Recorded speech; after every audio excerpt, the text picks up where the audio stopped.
Purvīša gleznās ir šīs mūžīgās vērtības, šis dabas varenums, šī nepārtrautība, šīs cilvēciskā niecīguma apziņa, ka tu faktiski aiziesi, bet es vēl palikšu pēc tevis.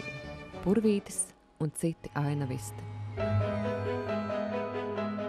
Katrs cilvēks, kas skatās, atrod kaut ko savu tajos attēlos. Tas ir vairāk nekā vienkārši par to, kā tas izskatījās. Tas ir arī par pašu fotogrāfiju.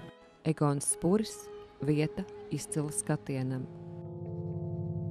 Es pat nāku no ģimenes, kurā ir spēcīgs sieviešu klans un joprojām daudzās paaudzēs, un tas nenoliedzami raisīja pirmām kārtām asociācijas ar manu ģimeni un māmu, vecmāmiņu māsu. Katrīna Neiburga, lietu atmiņa. To var salīdzināt ar brīvības pieminekli, ar brāļu kapiem. To vajadzētu katram pavalstniekam apzināties, cik mēs esam bagāti. Ģedards Elijas, gleznas.